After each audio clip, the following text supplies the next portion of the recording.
नमस्कार दोस्तों, Jharkhand coaching classes के यूट्यूब चैनल में आप लोगों का स्वागत है। हम लोग इस सीरीज के तहत केमिस्ट्री के एमसीक्यू को सॉल्व कर रहे हैं जो कि प्रीवियस ईयर में किसी न किसी प्रतियोगिता परीक्षा में पूछे गए हैं। ये पीसीएस लेवल के एग्ज़ाम में भी पूछे गए हैं, एसएससी हो या आपका जेएसएससी हो, इस तरह के रेलवे है, बैंक है, इस तरह के बहुत सारे एग्ज़ाम हैं जिनमें प्रश्न पूछे गए हैं। वही सब प्रश्नों को हम यहाँ पर डिस्कस कर रहे हैं। आप लोगों में से अधिकांश को पता होगा कि जेएसएससी ने शेड्यूल जारी कर दिया है और बताया है कि जो सीजीएल का एग्ज़ाम है वो आपका जनवरी में 21, 22, फिर 28 और 29 जनवरी को होने वाला है। बहुत सारे विद्यार्थी ये असमंजस में हैं कि क्या 21, 22 तारीख या 28, 29 जनवरी को एग्ज़ाम होगा या नहीं। लेकिन आपको इस असमंजस में नहीं रहना है, आपको अपना तैयारी लगातार करते रहना है, क्योंकि अल्टीमेटली जेएसएससी को कितना विद्यार्थी चाहिए? 956।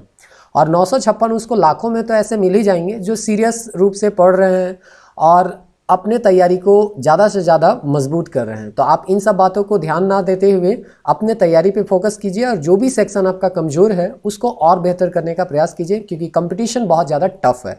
आप लोगों को हमारे चैनल में केमिस्ट्री का या साइंस रिलेटेड बहुत सारे वीडियो मिल जाएंगे, जिसमें केमिस्ट्री का टोटल वीडियो सीक्वेंस वाइज आपको मिल जाएगा। इसमें आप वीडियो देख लीजिए। फिर रिवीजन थ्रू एमसीक्यू है, जिसमें हम लोग लगभग 500 प्रश्नों को डिस्कस करने वाले हैं। और इस संदर्भ में हम लोग आज के वीडियो लगा के 400 से 450 प्रश्नों को सॉल्व कर लिए। 400 प्रश्नों का वीडियो अवेलेबल है। आज सॉल्व करेंगे 50 प्रश्न, तो 450 हो जाएगा। लास्ट का 50 प्रश्न नेक्स्ट पार्ट में हम लोग सॉल्व करेंगे। और इस तरह से यहाँ पे जो हम लोग केमिस्ट्री 500 क्वेश्चन सॉल्व करने वाले थे वो कंप्लीट हो जाएगा। तो आपको क्वेश्चन बैंक यहाँ पे मिल गया है। परीक्षा में किस तरह के प्रश्न पूछे जाते हैं वो आपको आइडिया हो जाएगा। तो आप जो है वो अपने तैयारी के स्तर को यहाँ पे जांच सकते हैं। उम्मीद करते हैं आप थोड़ा बहुत कहीं ना कहीं अभी तक पढ़े ही होंगे। अगर नहीं पढ़े हैं तो अब से पढ़ना शुरू कर दीजिए, समय बहुत कम है। चलिए देर ना करते हुए प्रारंभ करते हैं आज का क्वेश्चन नंबर 101। जैसा कि बताया गया है कि 100 क्वेश्चन हम लोग पहले डिस्कस कर चुके हैं पार्ट 1 और पार्ट 2 में। ये कार्बन चैप्टर का है और ये सीरीज जो है लगातार इसका 9वां वीडियो अभी तक आ चुका है। एक वीडियो और आएगा और इस तरह से हम लोग 500 सवाल सॉल्व कर चुके होंगे। तो पहला प्रश्न पूछता है, किस द्रव के एकत्रित होने पर मांसपेशियां थकान का अनुभव करती है? इसका सही आंसर है लैक्टिक एसिड। जैसा कि आप लोगों को पिछला वीडियो में बताया गया था, हम लोग बहुत कम समय में ज़्यादा प्रश्नों को यहाँ पे सॉल्व करने का प्रयास करते हैं। इसीलिए सामान्यतः हम जो आंसर होता है उसी को बताते हैं और इससे संबंधित जो भी तथ्य हैं, जो आवश्यक तथ्य हैं, उसको बताने का प्रयास करते हैं। तो बाकी ऑप्शन हम कभी कभी नहीं पढ़ते हैं या कभी कभी ही पढ़ते हैं। तो इस तरह से आप लोगों को थोड़ा सा मैनेज करके चलना होगा। लैक्टिक एसिड के बारे में और थोड़ा बहुत आपको जानकारी होगा कि दूध में भी लैक्टिक एसिड पाया जाता है। तो ये एक प्रश्न है। आगे आने वाले प्रश्नों में इस तरह के भी आपको पूछा जाएगा कि किसमें लैक्टिक एसिड का मात्रा पाया जाता है। तो लैक्टिक एसिड जब भी मांसपेशियां अचानक आप दौड़ते हैं और अचानक दौड़ते हैं तो आपके मांसपेशियों में ये लैक्टिक एसिड जमा हो जाता है और इस तरह से पैर में आपका बहुत ज़्यादा दर्द आपको या थकान महसूस होता है। इसी तरह से आप मानिए चलिए क्रिकेट खेलते हैं और कभी छोड़ दिया और अचानक क्रिकेट खेलते हैं और बॉलिंग करते हैं तो उसमें हाथ में आपको दर्द हो जाएगा। तो जो भी अंग आप अचानक बहुत ज़्यादा काम करवाइएगा उसमें तो ऑक्सीजन लेवल गिर जाता है और इस तरह से अनक्सी श्वसन होता है और आपका वहाँ पे लैक्टिक एसिड वहाँ पे जमा हो जाता है और इस तरह से मांसपेशियों में आपका थकान आ जाता है या दर्द महसूस होता है। ये चीज़ बायोलॉजी में हम लोग पढ़ते हैं, तो उम्मीद करते हैं इसके बारे में आप लोगों ने पढ़ा होगा। क्वेश्चन नंबर 102, मांसपेशियों में किस अम्ल के एकत्रित होने पर थकावट महसूस होती है? इसका आंसर है लैक्टिक एसिड। आप लोगों को बताया था क्वेश्चन बैंक हम लोग सॉल्व कर रहे हैं तो बहुत सारा क्वेश्चन रिपीट होता है और इससे ये भी पता चलता है कि क्वेश्चन बैंक बनाना कितना जरूरी है, क्योंकि बहुत सारे एग्जाम में क्वेश्चन रिपीट होते हैं या उसी तरह से हो जाते हैं क्वेश्चन मिलेंगे या उससे संबंधित क्वेश्चन भी आपको देखने को मिल जाते हैं। नींबू खट्टा किस कारण से होता है? इसका सही आंसर है साइट्रिक एसिड। हम लोग एक चैप्टर पढ़ते हैं अम्ल, लवण और क्षार। उसमें बताया गया है कि नींबू में, संतरा में, इमली में क्या क्या अम्ल मिलता है, ये पूछा जाता है, हर एक एग्जाम में पूछा जाता है। ये काफ़ी महत्वपूर्ण है। तो साइट्रिक एसिड यहाँ पे आप मिलता है, इसके कारण ये खट्टा होता है। वैसे नींबू अगर देखिए तो यहाँ पे विटामिन सी भी मिलता है और विटामिन सी के कारण यहाँ एस्कॉर्बिक एसिड भी आपको पाया जाता है। तो दोनों प्रश्न आपको ध्यान में रखना है। एस्कॉर्बिक एसिड यहाँ पे नहीं दिया है। खट्टा जो यहाँ पे होता है सामान्यतः अम्ल, क्षार और लवण चैप्टर हम लोग देखते हैं तो उसमें सिट्रिक एसिड का ही बात किया जाता है। तो इस तरह से इसका आंसर जो हो जाएगा वो सिट्रिक एसिड हो जाएगा। क्वेश्चन नंबर 104 देखिए, निम्नलिखित में नींबू में मुख्यतः कौन सा अम्ल पाया जाता है? अब देखिए यहाँ पे आपको एस्कॉर्बिक अम्ल भी दिया गया है और सिट्रिक अम्ल भी दिया गया है, लेकिन यहाँ पे सिट्रिक आंसर हो जाएगा। एस्कॉर्बिक फिलहाल के लिए यहाँ पे नहीं लेंगे, इसका मात्रा यहाँ पे ज़्यादा होता है, ये मान के हम लोग यहाँ चलेंगे। और इस तरह से संतरा में अभी अगर देखिएगा तो वहाँ पे साइट्रिक एसिड आपको देखने को मिल जाएगा। ऐसा याद रखना है कि नींबू में एस्कॉर्बिक एसिड भी रहता है। कोई भी खाद्य पदार्थ है तो एक ही चीज़ नहीं रहता है, बहुत सारे चीज़ उसमें रहते हैं, किसी का मात्रा कम रहता है, किसी का मात्रा ज़्यादा रहता है। तो इस तरह से क्वेश्चन नंबर 104 का जो आंसर होगा वो सी हो जाएगा। क्वेश्चन नंबर 105 का अगर यहाँ देखें तो यहाँ पे मिलान करने के लिए दिया है, तो चलिए हम लोग मिला लेते हैं। लैक्टिक एसिड, अभी आप लोगों को बताया गया कि लैक्टिक एसिड किस में पाया जाता है, दूध में भी पाया जाता है। एसिटिक एसिड आप लोगों को पाया जाता है, देखिए सिरका जो होता है वो हम लोग अगर देखे होंगे, एसिटिक एसिड का मतलब जो तनु अथी होता है, मतलब पानी का मात्रा अगर मिला दिया जाए, पतला कर दिया जाए, सिर्फ को हम लोग बोलते हैं, अगर वो कर दिया जाए एसिटिक एसिड को तो वो सिरका बन जाता है। और इसका खाद्य परिरक्षक के रूप में हम लोग यूज करते हैं। परिरक्षक करने का मतलब है कि जैसे अचार है, लंबे समय तक किसी चीज़ को रखना है तो परिरक्षक का भी काम करता है एसिटिक एसिड, जिसको हम लोग, जिसका तनुकरण या पतला जो भाग होता है उसको हम लोग सिरका के नाम से जानते हैं।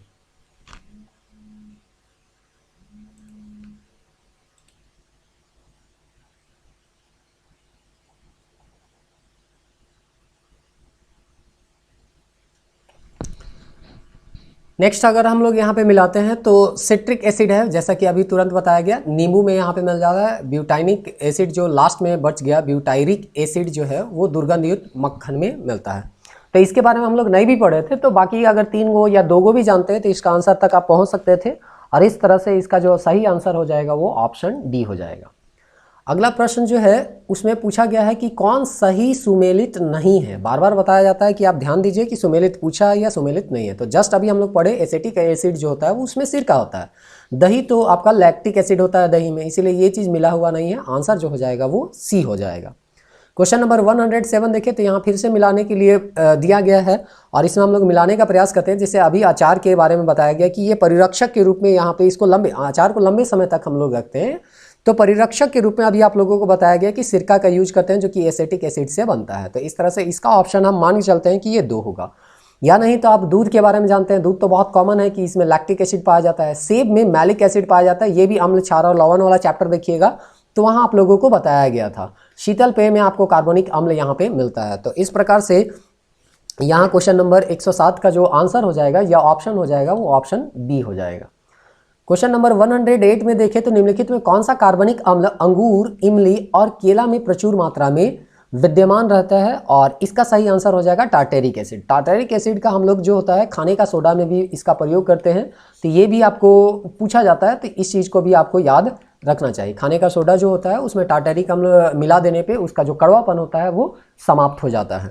क्वेश्चन नंबर 19 देखें तो अंगूर में प्रचुर मात्रा में पाए जाने वाले ऑर्गेनिक अम्ल जो होते हैं वो किसे कहा जाता है। तो ऑर्गेनिक अम्ल जो होता है वो यहाँ पे अगर हम देखें तो इसका हो जाएगा आपका, अभी जैसे आप लोगों को बताया गया, टार्टेरिक अम्ल जो है ये अंगूर में भी आपको देखने को मिलता है। इमली में जैसे यहाँ पे ही दिया हुआ था, अंगूर है, इमली है, केला है, उसमें टार्टेरिक है, तो यहाँ अलग से यहाँ पे दिया गया है, इसीलिए कहा जाता है क्वेश्चन बैंक बनाना बहुत ज़रूरी है। फोटोग्राफी में कौन सा अम्ल का प्रयोग किया जाता है। फोटोग्राफी में ऑक्जेलिक अम्ल का यहाँ पे प्रयोग किया जाता है, फेरस ऑक्जेलेट के रूप में इसका प्रयोग किया जाता है, और ये चूँकि ऑक्जेलिक अम्ल से ही बना हुआ है और इसीलिए इसका जो बेस्ट आंसर होगा वो ऑप्शन बी ही होगा, ऑक्जेलिक एसिड। तो यहाँ पे फेरस ऑक्जेलेट के रूप में फोटोग्राफी में यहाँ पे इसको उपयोग किया जाता है।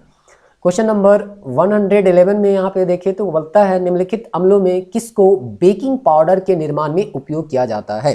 बेकिंग पाउडर कहने का मतलब क्या हो गया, जो आप लोग जैसे हम लोग पढ़ते हैं आपका खाने का सोडा और धोने का सोडा, तो जो खाने का सोडा है उसको बेकरी में यूज किया जाता है, इसीलिए उसको बेकिंग पाउडर के नाम से जानते हैं, जो कि अम्ल क्षार और लवण में आपको पढ़ाया गया था, बताया गया था, और अभी तुरंत जस्ट पहले ही बताया गया था कि इसका कड़वापन दूर करने के लिए टार्टरिक अम्ल को हम लोग यहाँ पे डालते हैं।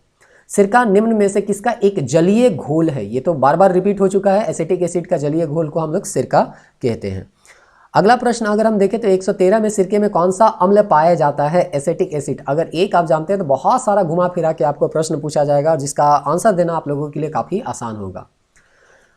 114 निम्नलिखित में कौन सा कथन सत्य है। सत्य को ढूंढना है, गन्ने के रस को किण्वनित करके सिरका बनाया जा सकता है, ये कथन बिल्कुल सत्य है।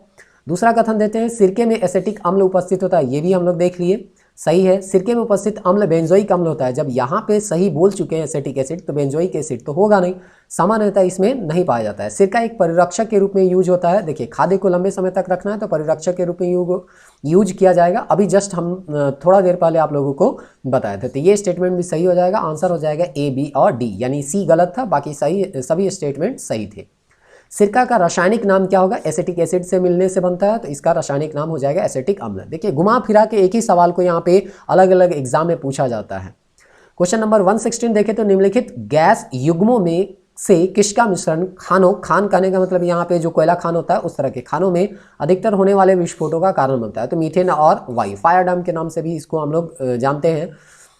क्वेश्चन नंबर 117 कहता है निम्नलिखित में कौन सा विस्फोटक नहीं है? मतलब 3 विस्फोटक होगा और एक विस्फोटक नहीं है। टीएनटी विस्फोटक है, ट्राई नाइट्रोग्लिसरीन ये भी विस्फोटक में इसका उपयोग होता है, और आरडीएक्स जो होता है उसका भी यहाँ पे विस्फोटक में प्रयोग किया जाता है। बस एक नाइट्रोक्लोरोफोम जो है ये विस्फोटक में यूज इसका नहीं होता है। 118 क्वेश्चन नंबर यहाँ पे में कहता है निम्नलिखित में किस विस्फोटक का नाम नोबेल तेल है? नोबेल तेल यहाँ पे बोलता है टीएनजी को हम लोग यहाँ पे नोबेल तेल के नाम से जानते हैं। अगला प्रश्न है आरडीएक्स को किसके द्वारा आविष्कृत किया गया था? तो इसका सही आंसर है जॉर्ज फ्रेडरिक हैनिंग। निम्नलिखित में कौन सा आरडीएक्स का और अन्य नाम है? देखिए, आरडीएक्स का नाम है रिसर्च डिपार्टमेंट एक्सप्लोसिव, इसको करते हैं। पिक्चर में इसका नाम बहुत सुने होंगे, आरडीएक्स है, आरडीएक्स है, काफ़ी विस्फोटक पदार्थ होता है। और इसका दूसरा नाम जो होता है साइनोक्लोनाइट करके इसका और एक नाम है। क्वेश्चन नंबर 121 निम्नलिखित में किस एक को विस्फोटक की तरह प्रयोग किया जाता है? तो यहाँ पे ट्राइनाइट्रोग्लिसरीन जो है उसको विस्फोटक की तरह हम लोग यूज करते हैं। क्वेश्चन नंबर 122 निम्नलिखित विस्फोटकों में किस में नाइट्रोग्लिसरीन एक आवश्यक संगठक के रूप में नहीं पाया जाता? मतलब विस्फोटक है और जिसमें नाइट्रोग्लिसरीन जो होता है वो नहीं होता है, वो चीज़ पूछा गया है। तो डायनामाइट में भी होता है, ब्लास्टिंग जिलेटिन में भी होता है, और कार्डाइट में भी यहाँ पे पाया जाता है। एमाटोल जो होता है इसमें ये पाया नहीं जाता है। इसमें 2 चीज़ से बनता है, एक होता है टीएनटी होता है और दूसरा होता है अमोनियम नाइट्रेट यहाँ पे होता है। इन दोनों से मिलने से ये जो होता है ये क्या होता है, बनता है।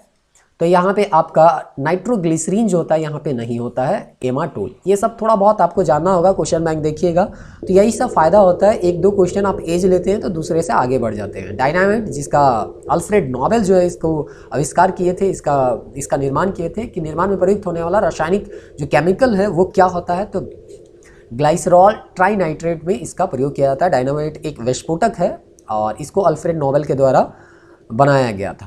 क्वेश्चन नंबर 124 देखें तो बोलता है निम्नलिखित में किसका उपयोग विस्फोटक के उत्पादन में किया जाता है? ये भी आपका है ग्लिसरोल है। कार्बन चैप्टर अगर देखेंगे तो कार्बनिक यौगिक जो है उसमें आपको बताया गया था ग्लिसरोल जो होता है। ग्लिसरीन काफ़ी महत्वपूर्ण चीज़ है, आपका त्वचा का नमी बनाए रखने के लिए भी हम लोग ग्लिसरीन का प्रयोग करते हैं। विस्फोटक में भी ग्लिसरीन का प्रयोग किया जाता है, अलग अलग रूप में इसका प्रयोग किया जाता है। ये काफ़ी महत्वपूर्ण है। 125 निम्नलिखित में कौन सा प्राकृतिक ईंधन है? मतलब ऐसा ईंधन जो कि हम लोग को नेचर के द्वारा मिला है, तो वो कौन सा है? पेट्रोलियम है। पेट्रोलियम गैस यहाँ मतलब और भी यहाँ पे हो सकता था, आपको ऑप्शन में थोड़ा सा डाउट हो सकता था, लेकिन पेट्रोलियम में किसी तरह का कोई डाउट नहीं है। आपका सबसे बेस्ट ऑप्शन हम मान के चल सकते हैं कि पेट्रोलियम ही होगा। क्वेश्चन नंबर 126 है निम्नलिखित जीवाश्म में से कौन स्वच्छ मतलब बहुत ज़्यादा आपको पर्यावरण में बहुत ज़्यादा नुकसान नहीं पहुंचाएगा? तो नेचुरल गैस जो होते हैं वो काफ़ी स्वच्छता माने जाते हैं। चाहे वो नेचुरल गैस के अंतर्गत हम लोग सीएनजी यूज करते हैं, एलपीजी गैस यूज करते हैं घरों में, सीएनजी सामान्यतः वाहनों में यूज किया जाता है। तो ये सब स्वच्छतम गैस माना जाता है पेट्रोल डीजल के तुलना में। क्वेश्चन नंबर 127 कहा जाता है, कहता है निम्नलिखित में कौन सा जीवाश्म ईंधन है? जीवाश्म ईंधन कहने का मतलब क्या है? जो लंबे समय तक पृथ्वी में दबे हुए हैं, लंबे समय तक वो ताप दाब के कारण वहाँ पे ईंधन वो का रूप ले लेते हैं, जैसे कोयला हो गया, पेट्रोलियम हो गया, प्राकृतिक गैस हो गया। ये सब सारा चीज़ बहुत लंबे समय, लाखों समय तक जमीन में दबे हुए हैं और इसीलिए जीव का अंश कहलाता है जीवाश्म। जीवाश्म का अगर तोड़े तो जीवों का अंश होता है, तो जीवों के जो अंश से बने हैं उसी को बोलते हैं जीवाश्म ईंधन। और इस तरह से यहाँ पे जब हम लोग पेट्रोलियम क्रूड ऑयल का निष्कासन करते हैं तो वहीं से कुछ हल्के हाइड्रोकार्बन गैस निकलते हैं और वही नेचुरल गैस के नाम से जाने जाते हैं, और इसी का संग्रहित करके सीएनजी, एलपीजी इस तरह का गैस, ब्यूटेन या अलग अलग प्रकार के हम लोग नेचुरल गैस का प्रयोग करते हैं अलग अलग जगह में।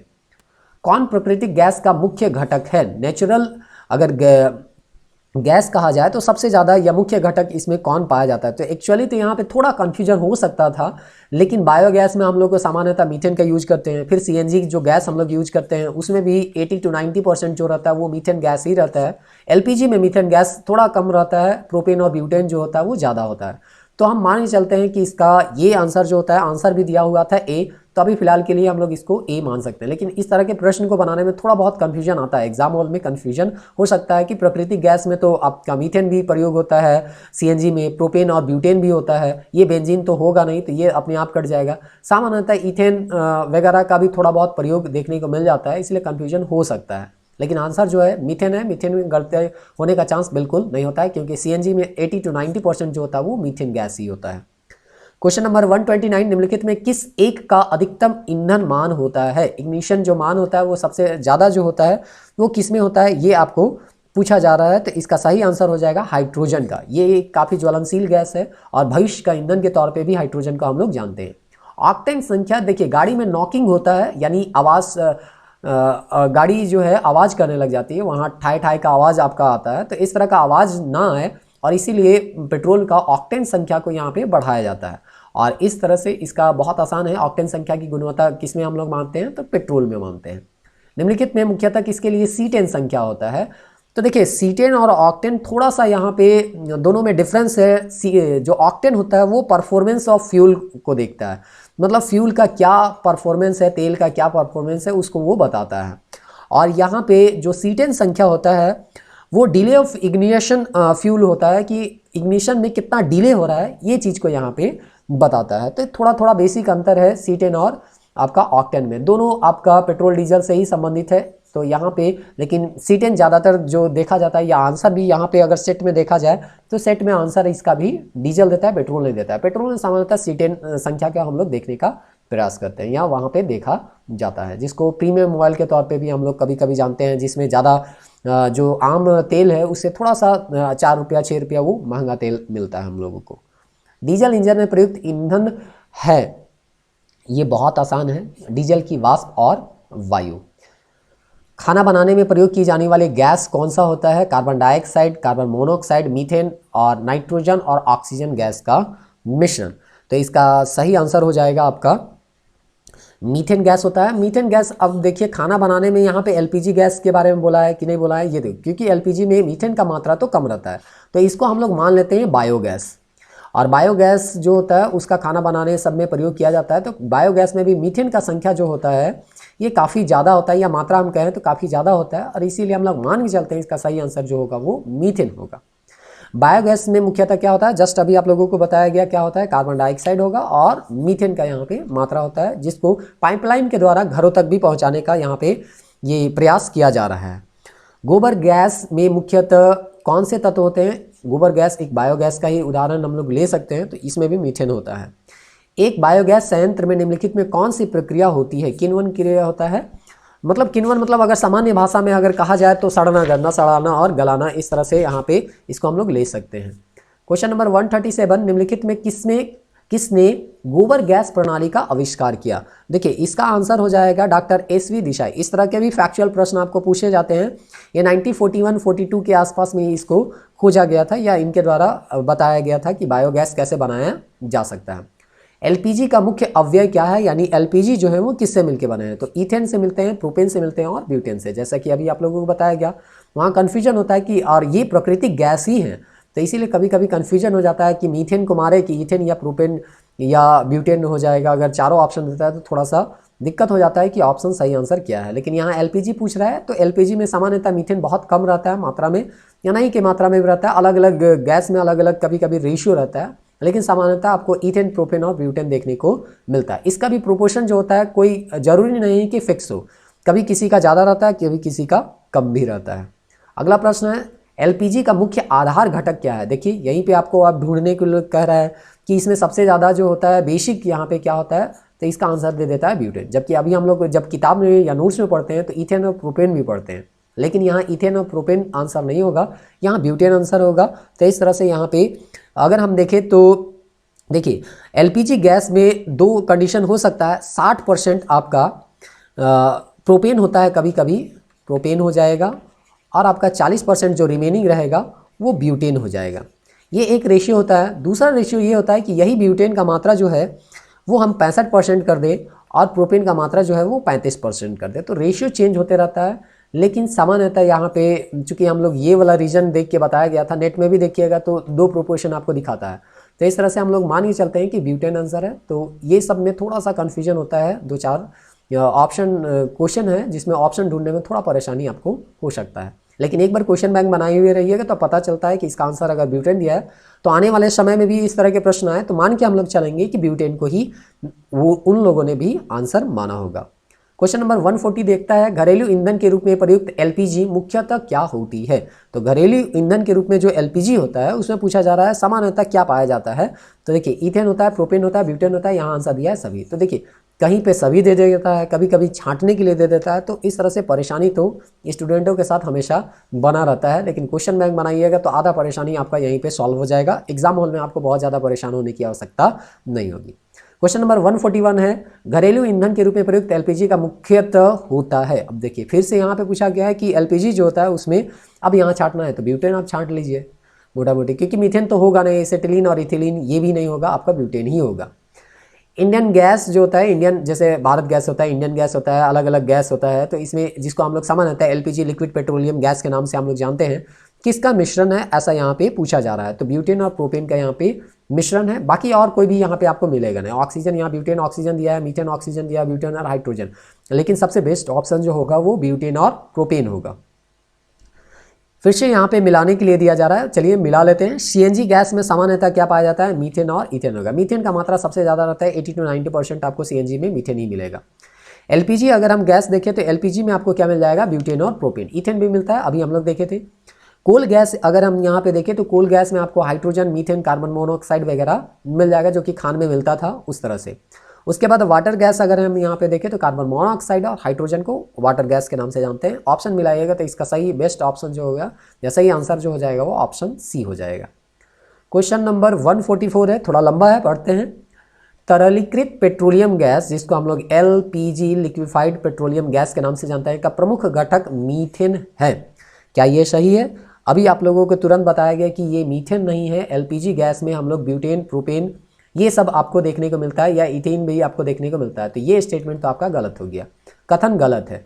अब कारण को देखते हैं। मीथेन घरों तथा कारखानों में जलाने के लिए सीधे प्रयोग में लाई जा सकती है, जहां पाइप लाइनों से उपलब्ध कराई जा सकती है। अभी आप लोगों को बताया गया कि मीथेन गैस को घरों तक भी पहुंचाने का प्रयास किया जा रहा है पाइपलाइन के सहायता से, तो ये स्टेटमेंट आपका सही है। तो कथन तो गलत है, लेकिन कारण जो है ये आर जो है, जो आर है वो क्या है आपका सही है, तो आंसर हो जाएगा आपका डी। क्वेश्चन नंबर 145 देखें तो घरेलू एलपीजी सिलेंडर में दाब मापक जो होता है वो नहीं देता है। जैसे इस तरह से अगर प्रेशर मापने के लिए है तो देता नहीं है। मैनोमीटर हम लोग देखते हैं, प्रेशर मापने के लिए गैस का अथी होता है, यूज किया जाता है, तो वो चीज़ यहाँ पे जनरली नहीं दिया जाता है। इसका रीजन क्या है? तो इसका रीजन ये है कि एलपीजी जो सिलेंडर होता है उसमें गैस की मात्रा प्रदर्शित नहीं होती है, कर सकते हैं। इसका रीजन है कि ये लिक्विड अवस्था में रहता है, द्रव अवस्था में रहता है। हम लोग जानते हैं एलपीजी लिक्विफाइड पेट्रोलियम गैस कहते हैं, तो ये जो गैस होता है वो किसमें हो गया, लिक्विड, और लिक्विड प्रेशर देगा नहीं, और प्रेशर नहीं देगा तो ये मैनोमीटर हम लोग माप नहीं सकते हैं। तो इस तरह से यहाँ पे ये सारा चीज़ मतलब गैस के फॉर्म में नहीं रहेगा, वो लिक्विड के फॉर्म में रहेगा, तो ये जो इसका इंडिकेटर है वो काम ठीक से नहीं करेगा, इसलिए सामान्यता नहीं दिया जाता है।